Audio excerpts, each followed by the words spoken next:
Yeah, I think personally that was probably his best ever race.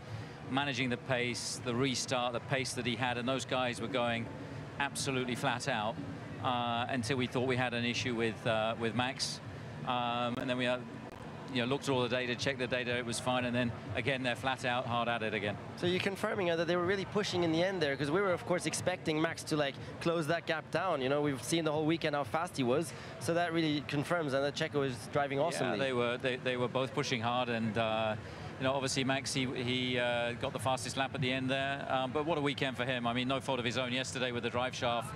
15th, he was patient at the start, he picked the cars off and then progressed through the field, so a phenomenal recovery for him. What was the story with the drive shaft today? He was complaining that there was high frequency Well, we don't actually know vibrations. it was a drive shaft. I mean, of course, he got a noise in the car. He then reports that to us, and you immediately go to the thought of the failure that was yesterday. He said he was getting a high-pitched noise at high speed.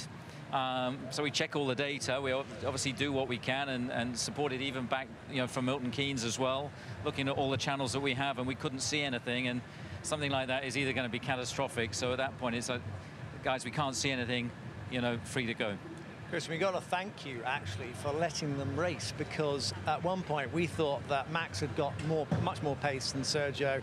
We were looking forward to perhaps Max going off into the distance if things had been normal, but that's not what happened. And Max got through after the safety car and he pushed Sergio, and everyone expected him to just close in on him. And then when Sergio came on the radio and said, "What are we doing? Are we going to keep pushing?" Yeah. and the answer came back, "Yeah, you're free to push." I don't think that was the answer he was expecting. No, I don't think he wanted that answer. But do you know what? We got a great car and two great drivers. We talked about it in the briefing, earlier today, that you're free to race, but you keep it clean. And both of them are so competitive. But I think really today, Checo, that was, I think, his best Grand Prix, particularly after the restart on the hard tyres. He immediately built a 5-second gap, and then he maintained that and managed that. And, all credit to him and the team for getting maximum points.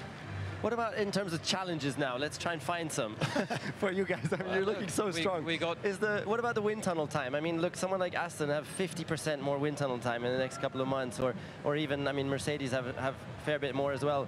Is that something that might be a little bit concern, or is there something else? Well, of course, that's going to play out over the course of the year. And what was particularly satisfying for us is that we got off to a good start, because if we were having to manage a problem with that deficit, it would be a severe handicap. So, but we've got two drivers within a point of each other. One win apiece, and they're going to be pushing hard in the races to come for sure. Can we analyse a couple of your competitors, or at least are you surprised that we didn't see more from the Ferraris this evening? I mean, everyone was thinking they were going to be your nearest rivals, but it's not happened for them this weekend. Well, the Ferrari pace never really materialised. I mean, we got a little lucky with the timing on the safety car, which enabled Max to jump both the Ferraris, and that worked out well for him. And but their pace in the race, wasn't really there. And I think what we saw today was the pace of our car at this circuit.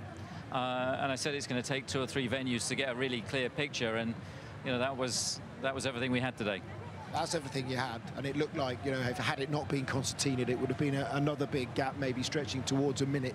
Are there any circuits that you don't think that you're going to experience this kind of dominance? Just tell us what you think is going to happen at Albert Park. Are we going to see the same sort of thing? Well, Albert Park's never been a lucky circuit for us. I mean, we've won there once, I think, back in 2011. So, we're going to go there and try and do the best we can, learn from, some of the issues this weekend.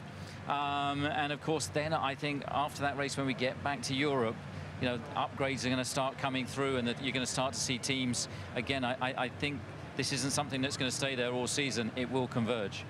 Do you think that Max was a little bit surprised by Sergio's pace in that race at all? Does he respect that Sergio's got the pace, or what's the mindset of Max? I mean, Max is a racer. He's gonna push, and coming from 15th on the grid to 2nd at a street circuit, that's pretty unusual. But I mean, Sergio stepped up to the challenge after that safety car, and obviously the heart was in my mouth at that point, because I'm envisaging within 3 laps we're going to have 2 drivers going at it hammer and tong, but it didn't materialise. Checo got the gap, was able to manage it, and his pace today was fantastic. Let's finish by congratulating you again. It's an awesome car, there's no doubt about it, and it's down to the rest to try and catch Christian. Thanks a lot.